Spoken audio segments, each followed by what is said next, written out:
Assalamualaikum warahmatullahi wabarakatuh. Jumpa lagi dengan saya di channel Taufik AZK. Apa kabarnya para teman sosial dan para pemirsa? Dimanapun kalian berada, saya doakan semoga dalam keadaan sehat dan sukses menjalankan segala aktivitas. Pada kali ini saya akan menyampaikan informasi penting, terbaru, dan perlu diketahui oleh para pemirsa dimanapun kalian berada yang ada di seluruh Indonesia. Dimana untuk tahun 2023 ini, Kementerian Sosial sudah menganggarkan program-program khususnya kepada KPM-PKH, di mana program tersebut pastinya bertujuan untuk meningkatkan kesejahteraan para KPM-PKH yang usia produktif yang selama hari ini mendapatkan PKH.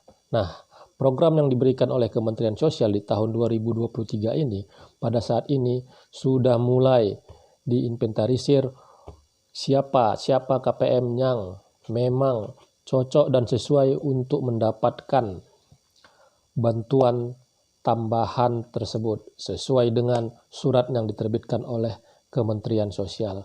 Nah, yang jadi pertanyaan berikutnya, apakah bantuan tambahan yang diberikan kepada KPM PKH usia produktif yang akan digulirkan oleh Kementerian Sosial itu akan berpengaruh juga kepada bantuan PKH yang selama hari ini diterima oleh para KPM tersebut? Ya, mungkin pada saat ini para KPM yang sudah mulai dilakukan pendataan oleh para pendamping sosial dengan riang hati, dengan suka hati, itu mungkin menimbulkan sebuah rasa kegembiraan karena bakal mendapatkan bantuan tambahan dari program PKH itu sendiri. Nah, apakah ini nantinya akan berpengaruh terhadap bantuan PKH-nya?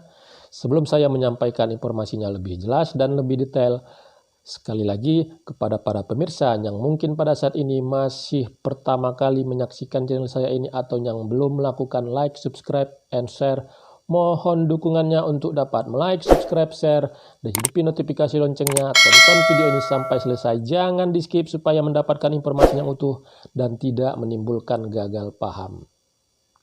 Para pemirsa, pada saat ini Kementerian Sosial di tahun 2023 terus melakukan perubahan-perubahan kebijakan karena memang kebijakan yang dilaksanakan di tahun 2023 ini itu sudah dianggarkan di dalam program bantuan-bantuan sosial yang digulirkan oleh pemerintah melalui Kementerian Sosial.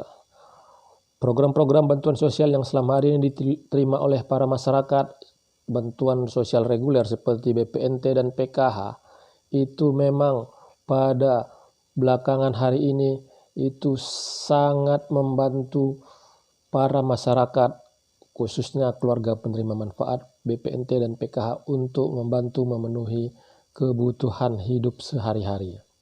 Bantuan-bantuan yang diberikan itu pada saat ini sangatlah diharapkan.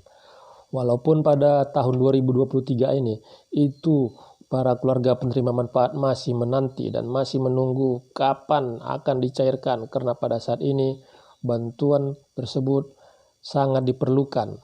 Nah, para pemirsa dan para keluarga penerima manfaat, pada beberapa waktu yang lalu sudah beredar informasi bahwasanya para KPM PKH akan mendapatkan bantuan tambahan. Para pendamping sudah mulai melakukan pendataan siapa-siapa para KPM yang memiliki usaha yang potensial untuk dibantu sebagai penerima bantuan tambahan dari program PKH itu sendiri. Memang pada saat ini apa yang akan dilakukan oleh Kementerian Sosial itu adalah menindaklanjuti dari surat keputusan yang dikeluarkan oleh Menteri Sosial di tahun 2022 yang lalu, di mana untuk kriteria para penerima manfaat BPNT dan PKH itu dibagi berdasarkan klasifikasi umur, di mana untuk KPM BPNT dan PKH yang usianya 40 tahun ke bawah itu ditangani oleh Direktorat Jenderal Pemberdayaan Sosial. KPM yang usianya 40 sampai dengan 60 tahun ataupun lansia yang ada di dalam keluarga itu ditangani oleh Direktorat Perlindungan dan Jaminan Sosial. Sedangkan KPM yang usianya 60 tahun ke atas, lansia tunggal, disabilitas tunggal, dan anak terlantar yang hanya di dalam satu kakak itu tidak memiliki anggota keluarga yang lain, itu ditangani oleh Direktorat Jenderal Rehabilitasi Sosial. Nah, dalam menyikapi tersebut, Kementerian Sosial, dalam hal ini Ibu Menteri Sosial juga sudah menyampaikan kepada DPR RI, tepatnya Komisi 8 sewaktu rapat dengar pendapat pada tahun 2022 yang lalu, bahwasanya KPM yang usianya produktif tersebut akan nanti diberikan bantuan tambahan program pemberdayaan agar bisa lepas dari jerat kemiskinan dan tidak berharap terus kepada bantuan sosial, karena memang bantuan sosial yang diterima oleh para keluarga penerima manfaat tersebut adalah bantuan yang sifatnya hanya membantu memenuhi kebutuhan hidup sehari-hari dan tidak menanggung segala kebutuhan yang ada di keluarga KPM tersebut. Nah, kabar gembira bahwasanya ini juga sudah pernah saya sampaikan sebelumnya di channel saya sebelumnya, bahwasanya pada tanggal 26 Januari yang lalu itu Kementerian Sosial, tepatnya Direktorat Jenderal Perlindungan dan Jaminan Sosial itu mengeluarkan surat kepada Kepala Dinas Sosial Kabupaten Kota di seluruh Indonesia dan juga ditembuskan kepada SDM PKH di seluruh Indonesia perihal permintaan data KPM PKH potensial yang memiliki usaha, yaitu yang memiliki rintisan usaha masih berusia di bawah 1 tahun atau memiliki usaha yang sudah lebih mapan berusia lebih dari 1 tahun, terdata sebagai penerima Bansos PKH di tahap 4 tahun 2022. Pengurus KPM berusia maksimal 45 tahun, belum menerima bantuan pemberdayaan pahlawan ekonomi nasional atau disingkat program ini namanya program PENA.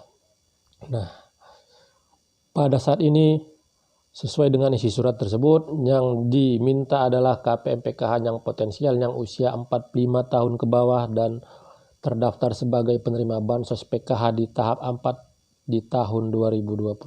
Nah, jenis usaha yang pada saat ini dilakukan pendataan oleh para pendamping PKH di seluruh Indonesia itu termasuk juga usaha-usaha yang selama hari ini memang digeluti ataupun ditekuni oleh para KPM PKH, seperti usaha berjualan, kerajinan, ataupun usaha-usaha lain yang memang berpotensi untuk dikembangkan. Para SDM PKH itu nantinya akan melaporkannya kepada Kementerian Sosial dan nanti selanjutnya Kementerian Sosial lah yang akan memilah dan memilih ataupun menetapkan siapa-siapa sasaran KPM PKH yang layak mendapatkan bantuan PENA tersebut berdasarkan hasil dari laporan para pendamping sosial PKH yang ada di seluruh Indonesia. Nah, bantuan nantinya akan diberikan itu karena memang pada saat tahun 2022 yang lalu itu Kementerian Sosial sudah menggulirkan ke beberapa KPM PKH yang menjadi percontohan dalam program PENA tersebut. Nah, mungkin pada saat para SDM PKH melakukan pendataan dengan cara mendatangi secara langsung para KPM PKH tersebut untuk didata usahanya, apakah usahanya potensial atau tidak. Jadi pertanyaan oleh para KPM PKH tersebut, apakah ini nantinya akan berpengaruh kepada bantuan PKH yang selama hari ini saya terima? Nah, dan perlu kami sampaikan bahwasanya program PENA ini dilakukan adalah agar para masyarakat tersebut, para KPM tersebut yang usianya 45 tahun ke bawah yang masih dalam kategori usia produktif itu bisa memiliki usaha yang maju dan berkembang dan pada akhirnya itu nanti menjadi keluarga yang sejahtera dan mandiri dan tidak berharap lagi dari bantuan sosial. Nah, pastinya setelah para KPM tersebut mendapatkan bantuan PENA ini dan usahanya bisa menjadi lebih baik, usahanya menjadi lebih maju dan berkembang, akhirnya nanti para KPM tersebut akan digraduasi oleh Kementerian Sosial melalui perpanjangan tangan SDM PKH untuk mengecek, menilai apakah memang KPM tersebut sudah layak untuk digraduasi setelah mendapatkan program PENA ini sendiri. Ya, jadi para pemirsa, pada saat ini adalah sebuah kesempatan. Jadi jangan takut, jangan khawatir.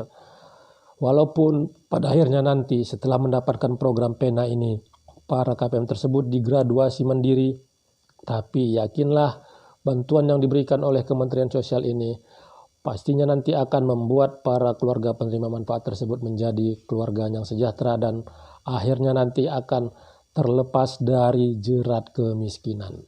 Ya, pemirsa, semoga apa yang saya sampaikan ini bisa menjadi sebuah pencerahan informasi dan sebuah informasi yang bermanfaat. Karena pastinya pada saat ini para KPM-PKH di seluruh Indonesia menanti-nanti program-program apa yang dilakukan ataupun yang dibuat oleh Kementerian Sosial agar bisa lepas dari jerat kemiskinan dan tidak terus-menerus bergantung kepada bantuan sosial yang diberikan oleh para pemerintah. Ya, kepada para pemirsa yang pada saat ini menyaksikan channel saya ini yang belum melakukan like, subscribe, dan share, mohon dukungannya sekali lagi agar channel saya ini terus berkembang, terus maju, dan saya bisa terus menyapa dan menyampaikan informasi-informasi penting kepada para pemirsa dimanapun kalian berada.